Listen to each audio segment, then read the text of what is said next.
अगर आप ये चाहते हैं कि वुड का कोई भी सेंटेंस आपको कभी कंफ्यूज ना करे, आप इंग्लिश बोलते वक्त या लिखते वक्त अगर आपको वुड का यूज करना है तो आप प्रॉपर उसे यूज कर पाएं, तो इसके लिए आपको वुड के सभी यूज अच्छे से पता होने चाहिए। आपको जान के हैरानी होगी 20 अलग अलग तरह के सेंटेंसेस में वुड का यूज किया जाता है।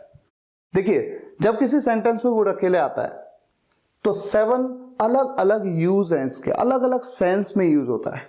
वुड के साथ बी लग के आया, वुड बी के 4 हैं, वुड हैव के 2, वुड हैव बीन के 2, वुड हैव हैड के 1, वुड हैव टू के 2, वुड हैव हैड टू के 2।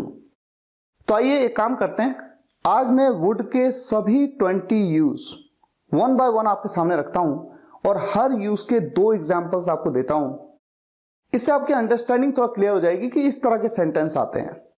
और उसके बाद मैं आपको बताऊंगा कि प्रैक्टिस एक्सरसाइज कहां पे अवेलेबल है। जितना आप प्रैक्टिस करेंगे, आइडेंटिफाई करने की कोशिश करेंगे कि वुड का क्या सेंस आ रहा है इस सेंटेंस में और उसके अकॉर्डिंग यूज करेंगे, उतनी इस टॉपिक पर आपकी पकड़ मजबूत हो जाएगी। तो आइए शुरुआत करते हैं। सबसे पहले वुड के 7 अलग अलग यूज। वुड का पहला यूज करता। जब भी किसी सेंटेंस में सब्जेक्ट किसी काम को करता, ऐसे में आप वुड का यूज करते हैं। जैसे कि मैं खेलता, मैं जाता, हम एक दूसरे के साथ बात करते, आप मुझे कॉल करते, कल आप मेरे साथ बैठते। एग्जाम्पल देखिए, आज मैं ऑफिस जाता पर मेरा मन नहीं कर रहा। आज मैं ऑफिस जाता, जाना एक काम है। तो कैसे बनेगा sentence? I would go to office today. आज मैं ऑफिस जाता but I am not feeling like, लेकिन मेरा मन नहीं हो रहा। एग्जाम्पल नंबर 2, अगर मेरे पास पैसे होते तो मैं आपकी मदद करता। यहां पर किस चीज को करने की बात हो रही है? मदद करता, मदद करने की बात हो रही है। If I had money I would help you. If I had money I would help you. Next, would का यूज करता था के सेंस में। जैसे वो जाता था, वो आता था, हम एक दूसरे से मिलते थे, हम एक दूसरे के साथ बैठते थे। एग्जाम्पल नंबर 1, उन दिनों में 5 बजे उठता था, फिर मैं अपने दोस्त के साथ जिम जाता था, हम बहुत मजे करते थे। उठता था, जाता था, करता था, इन सभी के लिए आप वुड का यूज करेंगे। Those days I would wake up at 5, then I would go to gym with my friend. We would enjoy a lot. तीनों जगह पर आपने वुड का यूज किया। अच्छा, यहां पर आपकी नॉलेज के लिए मैं आपको बता देता हूं कि जब भी सब्जेक्ट किसी काम को करता था ऐसा हम बताते हैं, तो पहला sentence I would wake up at 5, यहां पर वुड की जगह पर आप यूज टू का भी यूज कर सकते हैं। इसके बारे में डिटेल में मैंने आपको यूज टू के वीडियो में बताया था, तो यहां पर रिपीट नहीं करूंगा मैं। दूसरा एग्जाम्पल लेते हैं, वो हमेशा मुझे बिना किसी कारण के डांटता था, इसलिए मुझे कभी उससे बात करने का मन नहीं हुआ। डांटता था, किसी काम को करता था, डांटने के काम को करता था। यहां पर भी हम वुड का यूज करेंगे। He would always scold me for no reason. That's why I never felt like talking to him. Would का तीसरा यूज गा गे गी। सेंटेंस में गा गे गी आएगा, ऐसा लगेगा जैसे फ्यूचर का सेंटेंस है, लेकिन फ्यूचर का नहीं है। फ्यूचर इन पास्ट, बीते कल में भविष्य की बात की गई होगी। एग्जाम्पल नंबर 1, उसने कहा कि वो बाजार से कुछ खरीदेगी। उसने कहा कि वो बाजार से कुछ खरीदेगी। यहां पर खरीदने के साथ गागेगी का यूज किया गया है, तो ऐसा लगेगा जैसे फ्यूचर का सेंटेंस है, लेकिन उसने कहा, बीते कल में कहा उसने कि वो बाजार से कुछ खरीदेगी, तो बीते कल में कही गई बात भविष्य के लिए, ऐसे में विल नहीं वुड का यूज होगा। She said that she would buy something from the market. मुझे पहले से ही अंदाजा था कि वह यहां नहीं आएगा। मुझे पहले से ही अंदाजा था, यानी बीते कल में ही मुझे पता था कि वो यहां नहीं आएगा, तो बीते कल में भविष्य की बात हो रही है, ऐसे में वुड का यूज करते हैं। I already had an idea that he wouldn't come here. Negative sentence है, इसलिए वुड के साथ में नॉट का यूज किया, wouldn't। वुड का अगला यूज फिर से एक बार गागेगी। सेंटेंस में गागेगी आएगा, लेकिन पॉसिबिलिटी या अनसर्टेनिटी की बात होगी, संभावना या अनिश्चितता। अच्छा, यहां पर अगर श्योरिटी हो कि कोई काम होगा, ऐसे में तो विल का यूज करते हैं, लेकिन जहां पॉसिबिलिटी है, अनसर्टेनिटी है, वहां पर वुड का यूज। एग्जाम्पल नंबर 1, जहां तक मैं तेरे पापा को जानता हूं वो इस प्रस्ताव को स्वीकार नहीं करेंगे। प्रस्ताव यानी प्रपोजल, वो इस प्रपोजल को एक्सेप्ट नहीं करेंगे। यहां पर जो बात मैंने कही है, इस बात की पॉसिबिलिटी है कि वो प्रस्ताव स्वीकार नहीं करेंगे, लेकिन वो नहीं करेंगे ऐसा कोई जरूरी नहीं है, हो सकता है वो कर दें। तो सिर्फ एक अनसर्टेनिटी है यहां पर। As far as I know your father, he wouldn't accept this proposal. As far as I know your father, he wouldn't accept this proposal. मुझे लगता है कि आज बारिश होगी। अगर मैं सिर्फ इतना कहता आज बारिश होगी, ऐसे में विल का यूज करता, लेकिन मुझे लगता है, ये एक पॉसिबिलिटी, एक अनसर्टेनिटी है। I think it would rain today. I think it would rain today. would का अगला यूज गागेगी के साथ, लेकिन इस बार ऑफर या प्रपोजल के केस में। जब भी कोई ऑफर किसी को दिया जाए, किसी को कोई प्रपोजल दिया जाए, क्या आप मेरे साथ लॉन्ग ड्राइव पर जाना चाहेंगे? क्या आप मेरे साथ लॉन्ग ड्राइव पर जाना चाहेंगे? Would you like to go on a long drive with me? Would you like to go on a long drive with me? क्या आप ब्लॉगिंग के जरिए पैसा कमाना चाहेंगे? यहां पर देखिए एक ऑफर रखा गया है, एक प्रपोजल रखा गया है। क्या आप ब्लॉगिंग के जरिए पैसा कमाना चाहेंगे? Would you like to earn money through blogging? Would you like to earn money through blogging? तो भले ही इन सेंटेंसेस में वर्ब के साथ में, क्रिया के साथ में गा गे गी का यूज हो रहा है, लेकिन विल का यूज नहीं करेंगे आप क्या यूज कर रहे हैं? वुड का। इसी तरह से वुड का यूज रिक्वेस्ट के लिए, आप किसी से रिक्वेस्ट करते हैं और वहां पर उस सेंटेंस में वर्ब के साथ में गा गे गी का यूज होता है। जैसे कि एग्जांपल नंबर 1, क्या आप कृपया शांत रहेंगे? Would you please be quiet? क्या आप कृपया इस प्रश्न को हल करने में मेरी मदद करेंगे? यहां पर वर्ब क्या है? मदद करना, मदद करेंगे, यानी उस वर्ब के साथ में गागेगी का यूज हो रहा है। ऐसे में आपको पता है ये रिक्वेस्ट है, गागेगी का यूज हो रहा है, तो वुड का यूज करेंगे आप। Would you please help me solve this question? Would you please help me solve this question?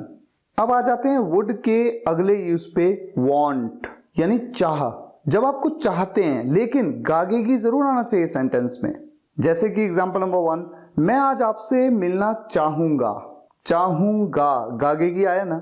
I would like to meet you today. मैं और अधिक पैसा कमाना चाहूंगा ताकि मैं अपने लिए एक नई स्कूटी खरीद सकूं। I would like to earn more money so that I could buy a new scooty for myself. I would like to earn, would का यूज क्यों किया? कमाना चाहूंगा। तो ये तो थे वुड के यूज। अब आ जाते हैं वुड बी पे। वुड बी का पहला यूज, पहला सेंस क्या होता है? होता। वो आज एक डांसर होता। He would be a dancer today. Example number 2, मैं इस वक्त अमेरिका में होता।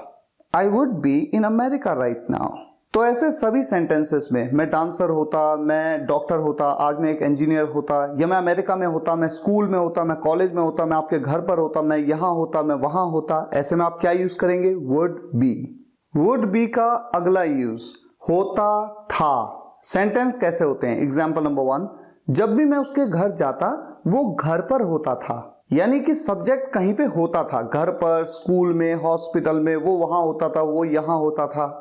कैसे बनाएं इस सेंटेंस को? Whenever I would go to his house, he would be at home. Whenever I would go to his house, he would be at home. अब आप देख सकते हैं घर जाता, जाता के लिए क्या यूज किया? would, और होता था के लिए क्या यूज कर रहे हैं? would be. एग्जाम्पल नंबर 2, जब भी मुझे उसकी जरूरत पड़ती वो मेरे साथ होता था। जब भी मुझे उसकी जरूरत पड़ती वो मेरे साथ होता था। Whenever I needed him, जब भी मुझे उसकी जरूरत होती थी, he would be with me, वो मेरे साथ होता था। would be का अगला यूज कर रहा होता।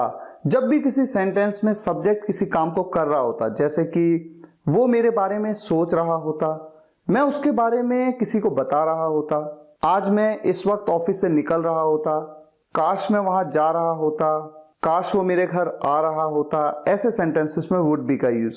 आज वो उस कंपनी में काम कर रहा होता। He would be working in that company today. He would be working in that company today. काश मैं उसे इंग्लिश सिखा रहा होता। काश मैं उसे इंग्लिश सिखा रहा होता। I wish I would be teaching him English. I wish I would be teaching him English. अब आ जाइए would be के आखिरी यूज पे, कर रहा होगा। जब भी किसी सेंटेंस में आए कर रहा होगा, लेकिन आपको यहां पर ध्यान रखना है कि सेंटेंस प्रेजेंट में होगा। अब आप सोचेंगे प्रेजेंट में रहा होगा, रही होगी, रहे होगे, ये तो फ्यूचर कंटिन्यूअस टेंस में होता है जहां पर विल बी का यूज होता है, लेकिन वो फ्यूचर में होता है इसलिए विल का यूज होता है। यहां पर सेंटेंस प्रेजेंट में होगा। एग्जाम्पल क्या है, धोनी इस वक्त खेल रहा होगा। अब बताइए सेंटेंस में कहीं भी ऐसा कहा गया कि धोनी फ्यूचर में कुछ काम कर रहा होगा? नहीं ना, इस वक्त खेल रहा होगा। तो ये सेंटेंस हुआ ना प्रेजेंट में। ऐसे में विल नहीं वुड का यूज करते हैं। Dhoni would be playing right now, Dhoni would be playing right now. एक और एग्जांपल लेते हैं, क्या वो इन दिनों ऑफिस जा रहा होगा? मुझे नहीं लगता। क्या वो इन दिनों ऑफिस जा रहा होगा? मुझे नहीं लगता। यहां पर देखिए प्रेजेंट में, आज के वर्तमान में, मुझे नहीं लगता कि वो ऑफिस जा रहा होगा, ऐसा सेंटेंस है ये। तो यहां पर फ्यूचर की बात थोड़ी हो रही है। Would he be going to office these days? I don't think so. Would he be going to office these days? I don't think so. अब आ जाइए वुड हैव पे। कंफ्यूजन बिल्कुल नहीं होना चाहिए आपको। अभी तो आप सिर्फ दो दो एग्जांपल से कॉन्सेप्ट को समझ रहे हैं, तो थोड़ा पेशेंस रखिए। वुड हैव का पहला यूज है चुका होता।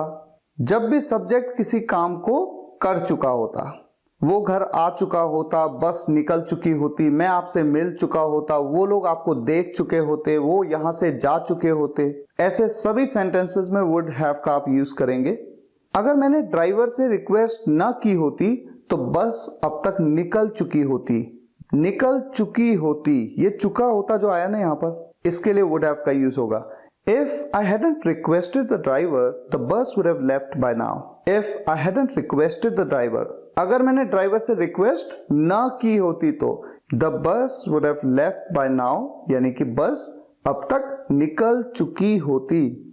एग्जाम्पल नंबर 2, मुझसे गलती हो गई होती। भगवान का शुक्र है मैंने आखिर में एक सही फैसला लिया। मुझसे गलती हो गई होती, यानी कि मैं गलती कर चुका होता। तो आगे ना वही सेंस, चुका होता, चुकी होती, चुके होते, या गई होती, आई होती, दी होती, ली होती। आई would have made a mistake, thank God I finally made the right decision.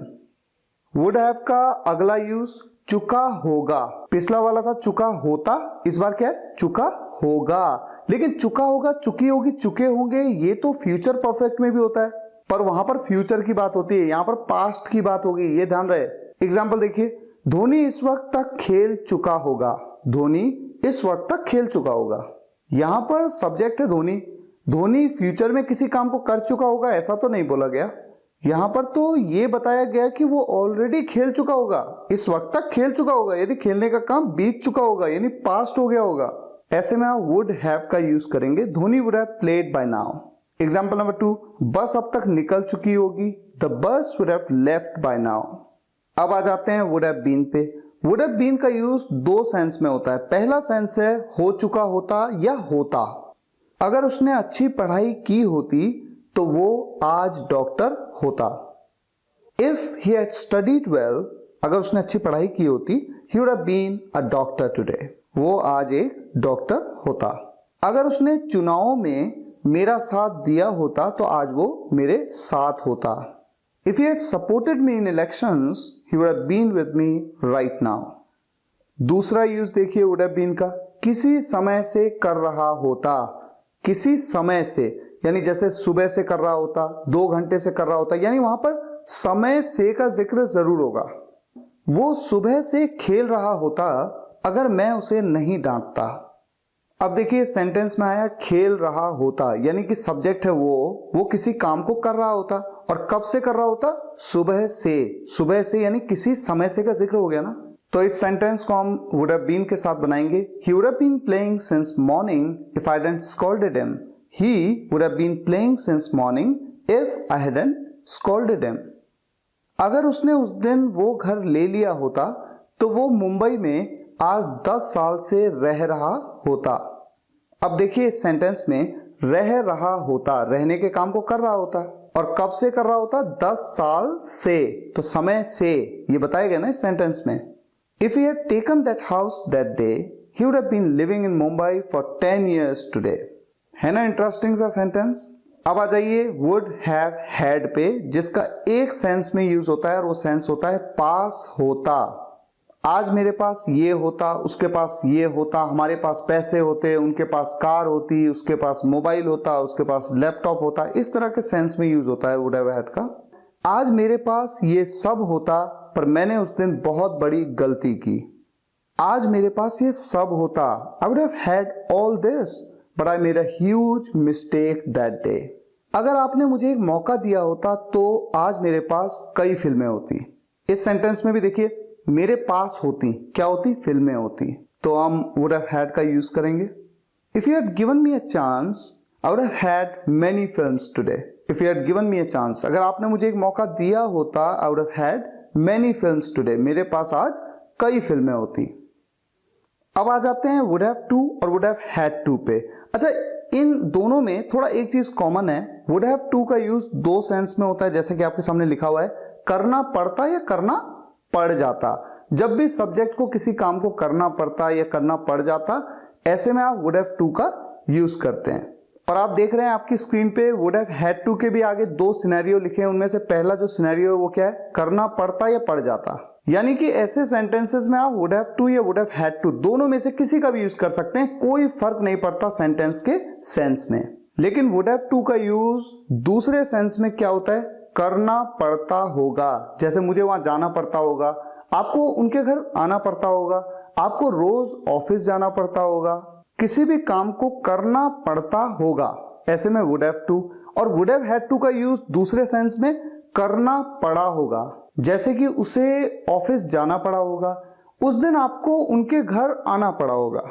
Example देखते हैं। शुक्र है सरकार ने पॉलिसी बदल दी, वरना ये सारा माल आज ही बेचना पड़ता। अब इस सेंटेंस में आप देख रहे हैं बेचना पड़ता या बेचना पड़ जाता, बात तो एक ही है। तो किसी काम को करना पड़ता या पड़ जाता, ऐसे में आप वुड हैव टू या वुड हैव हैड टू दोनों में से किसी का भी यूज कर सकते हैं। तो इस सेंटेंस को दो तरीके से बना सकते हैं आप। Thank God the government change the policy और else I would have to sell all this stuff today itself. या तो ये तरीका हो सकता है, या फिर thank God the government change the policy और else I would have had to sell all this stuff today itself. इसी तरह का एक और सेंटेंस लेते हैं। अगर आपने मदद ना की होती तो मुझे आज ऑफिस जाना पड़ जाता। जाना पड़ जाता, देखिए वुड हैव टू या वुड हैव हैड टू दोनों में से किसी का भी यूज कर सकते हैं। If you had not help me I would have to go to office today, या फिर if you had not help me I would have had to go to office today. कितना इंटरेस्टिंग है, एक sentence को बनाने के दो अलग अलग तरीके। नेक्स्ट सेंटेंस, आपको वहां रोज जाना पड़ता होगा। पड़ता होगा, सोचिए क्या यूज करें यहां पर? यहां पर यूज होगा वुड हैव टू का। You'd have to go there every day. You would have to go there every day. Next sentence, आपको वहां रोज जाना पड़ा होगा, किसी भी काम को करना पड़ा होगा, ऐसे में क्या यूज करते हैं? देखिए would have had to. You would have had to go there every day. You would have had to go there every day. वहां हर व्यक्ति को रूल्स मानने पड़ते होंगे। There every person would have to follow the rules. मानने पड़ते होंगे यानी किसी काम को करना पड़ता होगा, ऐसे में would have to का यूज होगा। और अगर यही सेंटेंस ऐसा हो जाए, वहां हर व्यक्ति को रूल्स मानने पड़े होंगे, वहां हर व्यक्ति को रूल्स मानने पड़े होंगे, यानी बीते कल की बात हो रही है। पास्ट में कभी ऐसा हुआ होगा कि वहां हर व्यक्ति को रूल्स मानने पड़े होंगे। ऐसे में आप इस सेंटेंस को कैसे बनाएंगे? There every person would have had to follow the rules. तो आप यूज करेंगे would have had to का। डिफरेंस बहुत ही बारीक है पर ध्यान से समझने की जरूरत है। मैं समझ सकता हूं कंफ्यूजन तो आपको बहुत हुआ होगा इस टॉपिक को समझने में, क्योंकि कई चीजें बहुत ही इंटर रिलेटेड सी लगती हैं। लेकिन देखिए प्रैक्टिस का खेल है और कॉन्सेप्ट को तो आपने समझा दो दो एग्जाम्पल से, लेकिन अब आप प्रैक्टिस करिए। प्रैक्टिस करने के लिए मैंने एक आर्टिकल आपके लिए लिखा है, वुड का यूज किस तरह से किया जाए, इस पे एक आर्टिकल है।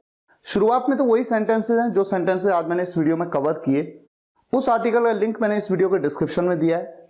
आर्टिकल में जब आप नीचे जाएंगे बहुत सारे सेंटेंसेस प्रैक्टिस के लिए अवेलेबल हैं और बहुत सारे सेंटेंसेस ओवर टाइम मैं आपकी प्रैक्टिस के लिए अवेलेबल करता रहूंगा। तो पहले आप खुद बनाने की कोशिश करिए कि इस सेंटेंस को कैसे बनाया जाएगा इंग्लिश में, और फिर देखिए कि मैंने कैसे बनाया। मुझे उम्मीद है आपको ये वीडियो लेक्चर पसंद आया होगा। पसंद आया हो तो लाइक जरूर करिएगा और शेयर जरूर करिएगा, कम से कम एक व्हाट्सएप या फेसबुक ग्रुप में। ये मेरी आपसे रिक्वेस्ट है कि शेयर जरूर करिएगा। और अगर आप इस चैनल के लिए नए हैं तो सब्सक्राइब जरूर कर लीजिए, ताकि कोई भी वीडियो आप मिस ना करें। Thank you so much for watching this video guys. फिर मुलाकात होगी नेक्स्ट वीडियो लेक्चर में। Take care, good bye.